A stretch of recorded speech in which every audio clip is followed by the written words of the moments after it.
इस वीडियो में हमारे पास सेट्स का एक क्वेश्चन है, क्लास 11 मैथ्स के फर्स्ट चैप्टर की मिसलेनियस से क्वेश्चन है। यहाँ पर क्वेश्चन क्या है देखो, show that the following 4 conditions are equivalent. यहाँ पर ये 4 कंडीशंस दी हैं और हमने बताने कि इक्विवेलेंट है। इक्विवेलेंट का मतलब है कि ये सेम सिचुएशन को बता रहे हैं। यानी अगर हमारे पास ए और बी कोई गिवन सेट हैं, तो अगर उसमें ये कंडीशन फॉलो होती है तो पक्का फिर ये भी होगी और पक्का ये भी होगी और पक्का ये भी होगी। जिसमें अगर ये है तो उसमें बाकी सभी भी होंगे, जिसमें ये है तो उसमें बाकी सभी भी होंगे। ये है इक्विवेलेंट कहने का मतलब। समझ गए आप? तो अब इनको करते हैं तो देखो हम करेंगे क्या कि हम ये लेकर चलेंगे कि कोई सिचुएशन हमारे पास ये है, फिर दूसरा लेंगे हम और ये बताएंगे, और फिर हम क्या करेंगे कि पहले की हेल्प से इसे प्रूव करेंगे, फिर तीसरा लेंगे, पहले की हेल्प से इसे प्रूव करेंगे, फिर फोर्थ लेंगे, पहले की हेल्प से इसे प्रूव करेंगे।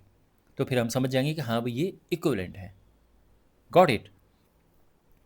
तो देखो यहाँ पर आपको समझने में इजी लगे, मैं यहाँ पे रेफरेंस के लिए 2 सेट ले लेता हूँ। एक सेट ए है, जो सेट यहाँ पर ए एंड बी 2 सेट्स हैं ना, तो ए ये है और बी है ए बी सी। अब एग्ज़ाम में आप बिल्कुल भी एग्जाम्पल नहीं लिखेंगे, क्योंकि एग्जाम्पल लेके हम कभी भी कोई चीज़ प्रूव नहीं करते हैं पॉजिटिव में। मतलब एग्जाम्पल लेके हम नॉट नॉट में प्रूव कर देंगे, यानी ये इक्वल नहीं है, ये ट्रू नहीं है, ये हम प्रूव करते हैं एग्जाम्पल लेके। बट मैंने यहाँ पर इसे लिखा है ताकि आपको चीज़ें समझने में आसानी रहे। मैं यहाँ पे वेन डायग्राम भी बना सकता था। बहुत सारे आपने देखे होंगे, अगर कभी टीचर ने समझाया होगा या क्वेश्चंस देखे होंगे, उन्होंने वेन डायग्राम यहाँ पे बना रखा है। बट अगेन क्वेश्चन को सॉल्व करने में वेन डायग्राम बनाना ऐसा ठीक नहीं है, क्योंकि ये भी एक तरह का एग्जाम्पल हो गया है। बट ये ध्यान रखना कि अंदर वाला ए है और बाहर वाला बी है। ओके, तो ये है। अगेन ये मैंने सेट इसीलिए लिए बिकॉज ए बी का सबसेट है। ए बी का सबसेट है, ये मैं मान कर चल रहा हूँ। और ए बी का सबसेट है यानी इसके सारे एलिमेंट इसमें हैं, तभी ये इसका सबसेट है, यही होता है। ठीक है, ऑलराइट। तो यहाँ पर जो पहला है A is a subset of B, इसका क्या मतलब है? इसका मतलब है कि इफ़ एक्स अगर ए को बिलोंग करे तो 100% वो बी को बिलोंग करेगा। कोई भी एलिमेंट अगर ए को बिलोंग कर रहा है और वो पक्का है कि फिर वो एलिमेंट बी को बिलोंग करेगा ही करेगा, तो हम ये कह सकते हैं कि ए बी का सबसेट है। ठीक है, जैसे यहाँ पे सिचुएशन थी, अगर ए में है तो पक्का बी में होना चाहिए, तो इसीलिए अब ये एलिमेंट यहाँ पे है तो पक्का इसमें होने चाहिए, यानी ये इसका सबसेट है। तो सबसेट की ये होती है कंडीशन। अब हम क्या करेंगे कि सेकंड वाला लेंगे। सेकंड क्या है हमारे पास? A minus B is equal to 5, ये हमने प्रूव करना है। ए माइनस बी का मतलब क्या है? ए माइनस बी का मतलब है कि कोई एलिमेंट ए को बिलोंग करे बट वो बी को बिलोंग नहीं करे। ये होता है ए माइनस बी। ए माइनस बी में होता है कि कोई एलिमेंट ए में हो बट वो बी में ना हो, तो ए माइनस बी में होता है। यहाँ पे थोड़ा सा मैं आपको समझा देता हूँ कि माइनस कैसे करते हैं, यानी ए माइनस बी कैसे निकालते हैं। अगर मान लो कि सेट ए हमारे पास है 1 2 3 और सेट बी हमारे पास है 1 2 4 और हमने ए माइनस बी करना है, तो ए माइनस बी में ए के एलिमेंट आते हैं। ध्यान रखना, जो पहले है ए माइनस बी में पहले ए लिखा है, तो ए के ऐसे एलिमेंट आते हैं जो बी में नहीं है। अब देखो 1 दोनों में है, 1 बी में भी है तो 1 तो नहीं आएगा, 2 भी नहीं आएगा, बचा 3, तो यहाँ पर आंसर आएगा 3। अब ध्यान रखना, आप ये मत बोलना कि यहाँ सर 4 भी बच गया है। नो, 4 नहीं आएगा। 4 तब आएगा जब हमें बी माइनस ए करना होगा। यहाँ पर केवल और केवल ए के एलिमेंट लिखे जाएंगे ए माइनस बी में। अब जैसे यहाँ पे ए है ए बी और बी है ए बी सी, तो ए माइनस बी करेंगे तो क्या है, क्या आएगा भाई? ए बी यहाँ पर है और ए बी सी है, तो ए के जो सारे एलिमेंट है बी में है ना, तो ये वो तो फिर इसका मतलब कुछ भी नहीं आएगा। ए में कोई भी ऐसा एलिमेंट नहीं है जो बी में नहीं है, तो यानी इसमें ए माइनस बी इस समय 5 आएगा, नल सेट आएगा। ठीक है, तो अब हम यहाँ पे लिखेंगे x is such that x belongs to A की जगह पे हम लिख सकते हैं x बिलोंग्स टू बी। ऐसा क्यों? बिकॉज ए बी का सबसेट है, तो जो एलिमेंट ए को बिलोंग करेगा ये पक्की बात है कि बी को बिलोंग करेगा। यानी मैं इसकी जगह पे लिख सकता हूँ, if X belongs to A तो it means X belongs to B, और इसको मैं एज इट इज लिख रहा हूँ नीचे। ओके, हम यहाँ पे ये रीज़न लिख सकते हैं कि since A is a subset of B, therefore कोई एलिमेंट अगर ए को बिलोंग करता है तो इट इम्प्लाइज कि वो बी को बिलोंग करता है। तो इसकी जगह पे मैंने ये लिख दिया है, और ये होगा बी माइनस बी। क्यों? बिकॉज देखो ए माइनस बी बाई डेफिनेशन ये है कि ए को बिलोंग करता है एंड बी को बिलोंग नहीं करता है। लेकिन अगर मैं इस तरह से लिख रहा हूँ कि बी को बिलोंग करता है एंड बी को बिलोंग नहीं करता है, तो बी माइनस बी हो गया। ओके, और ये हो जाएगा फाई, मतलब बी में से बी माइनस हो गया तो कुछ भी नहीं बचा, कोई भी एलिमेंट नहीं बचा, यानी फाई। एंड यही हमने प्रूव करना था। ठीक है, तो हमने ये प्रूव किया किसकी हेल्प से? इसकी हेल्प से, जो कि एक्चुअल में पार्ट 1 है। तो हम कह सकते हैं कि therefore first and second are equivalent. जो first part and second part है, these they are equivalent, equivalent. Clear हो गया ये? और अब थर्ड पार्ट है A union B is equal to B. हमने ये प्रूव करना है। अगर आप यहाँ पे देखो कि ए यूनियन बी, तो ए यूनियन बी तो बी ही होगा ना भाई। अगर आप इसका यूनियन करो, अगर बेसिक, आई एम श्योर आपको बेसिक यूनियन करना आता होगा। अगर आप इसका यूनियन करेंगे तो आप पाएंगे कि हाँ वाकई ऐसा है। अगर आप यूनियन करोगे तो बी आएगा, क्योंकि ए बी का सबसेट है। ये सिचुएशन हमारे पास है, तो इसका यूनियन बी आएगा, यानी ये ट्रू है। बट इसको प्रॉपर्ली लिखने के लिए एक काम करते हैं, हम प्रूव करेंगे कि ये इसका सबसेट है और ये इसका सबसेट है। उस केस में ये इक्वल प्रूफ हो जाएंगे। जब भी हमने इक्वल प्रूफ करना होता है तो ये सबसे इजी तरीका होता है इक्वल प्रूफ करने का। तो कैसे करेंगे? हमने ये प्रूव करना है क्या, ये इसका सबसेट है और ये इसका सबसेट है। ध्यान रखना, A union B is a subset of B, हमने ये प्रूव करना है। और फिर प्रूव करना है कि B is a subset of A union B. और सबसेट वाली कंडीशन क्या होती है ये मैं आपको पहले ही बता चुका हूँ। सबसेट का मतलब जो इससे बिलोंग करेगा वो पक्का फिर इसे बिलोंग करेगा। यही तो होता है ना सबसेट में। भाई अगर मान लो कि x is a subset of y, तो इसका मतलब कोई एलिमेंट है, अगर वो x को बिलोंग करेगा तो पक्का फिर वो y को बिलोंग करेगा। ये होता है सबसेट का कंडीशन। तो यही हमने यहाँ पे लेकर आना है। तो ले लेते हैं, लेट कर लेते हैं, लेट ए, x भी ले सकते थे, कुछ भी ले सकते थे। a belongs to a union b। इसका क्या मतलब है? अगर x a यूनियन b को बिलोंग करता है, इसका मतलब क्या है? इसका मतलब है a, और ध्यान रखना, और a बिलोंग्स टू b। यानी अगर कोई एलिमेंट a यूनियन b को बिलोंग करता है तो वो या तो a को बिलोंग करेगा या b को बिलोंग करेगा। यूनियन में यही तो होता है। यूनियन में होता है कि अगर या तो इसको बिलोंग करे या इसको बिलोंग करे या दोनों को बिलोंग करे, तो फिर यूनियन को बिलोंग करता है वो। किसी एक ना एक में तो होना चाहिए। लेकिन आप एक चीज़ नोटिस करो कि जो ए को बिलोंग करेगा, इसका क्या मतलब है? इसका मतलब है कि वो पक्का बी को बिलोंग करेगा। ये मुझे कैसे पता? ये मुझे पता है because A is a subset of B. तो इससे क्या होगा? इसी वजह से अगर कोई एलिमेंट ए को बिलोंग करता है तो वो पक्का बी को बिलोंग करेगा। सबसेट में यही होता है। तो ये एलिमेंट ए को बिलोंग कर रहा है तो बी को भी बिलोंग कर रहा है, और इसका मतलब तो यही है। खैर, तो इस बात का मतलब भी ये है, और ये तो यही बात लिखी हुई है। तो कहने का ये मतलब है कि जो एलिमेंट ए यूनियन बी को बिलोंग करता है वो बी को बिलोंग करेगा।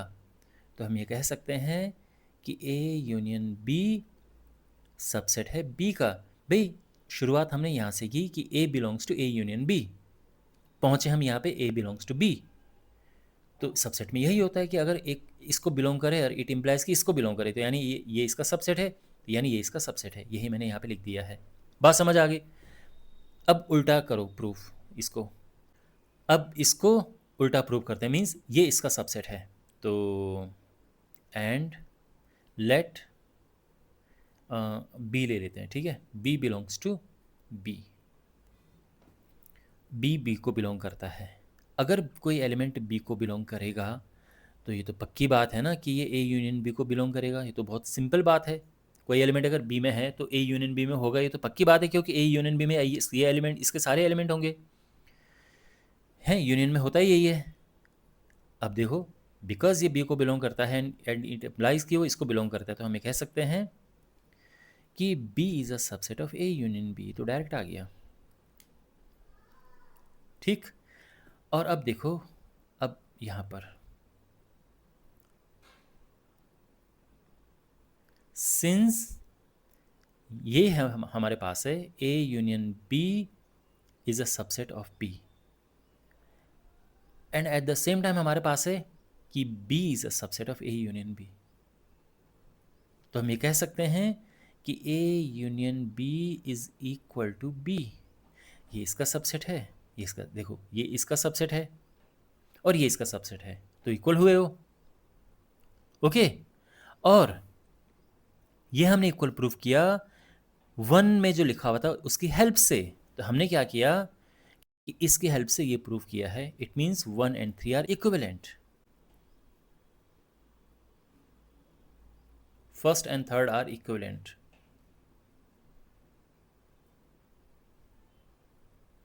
ठीक है।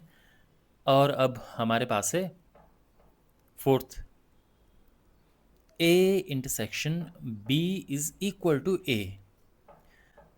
अगर आप यहां पर देखें, इसका इंटरसेक्शन करें आप, इंटरसेक्शन में होता है जो दोनों में है, कॉमन आता है, तो ए एंड बी आएगा इंटरसेक्शन में, तो है ना ये ए के इक्वल। यही हमने प्रूव करना है। और अगेन किसकी हेल्प से, जो ए, किसकी हेल्प से कि A is a subset of B, इसकी हेल्प से। एनीवे, अब ये इक्वल है, अगेन हमने क्या लेना है कि ये इसका सबसेट है और ये इसका सबसेट है, यही प्रूव करना है। तो लेट कोई एलिमेंट ले लेते हैं P, let P belongs to A intersection B. इसका क्या मतलब हुआ, अब पी इसको बिलोंग करता है तो इसका मतलब ये है कि वो ए को बिलोंग करेगा एंड पी को भी बिलोंग करेगा। इंटरसेक्शन में अगर कोई एलिमेंट इंटरसेक्शन को बिलोंग कर रहा है तो ये पक्की बात है कि वो दोनों में है, तभी जाके वो इंटरसेक्शन में है। इंटरसेक्शन में बिकॉज कॉमन होता है, जो दोनों में होता है वो इंटरसेक्शन में होता है। तो अगर कोई एलिमेंट इंटरसेक्शन को बिलोंग करता है तो यानी वो इसको भी बिलोंग करता है और इसको भी बिलोंग करता है। ठीक। तो यहाँ पर क्योंकि पी ए इंटरसेक्शन बी को बिलोंग करता है, इट इम्प्लाइज कि वो ए को बिलोंग करता है, तो हम कह सकते हैं कि A intersection B is a subset of A, है ना। यानी ये जो है इसका सबसेट है। देखो कैसे, अगर ये इसको बिलोंग करता है एंड इट इम्प्लाइज कि ए को बिलोंग करता है, तो ये होता है, क्योंकि सबसेट में यही है ना भाई, अगर कोई एक्स को बिलोंग करता है एंड इट इम्प्लाइज कि वो वाई को बिलोंग करता है, तो हम कह सकते हैं कि X is a subset of Y. लेकिन आप ये सोच रहे होंगे कि यहाँ पे ये भी तो है ना।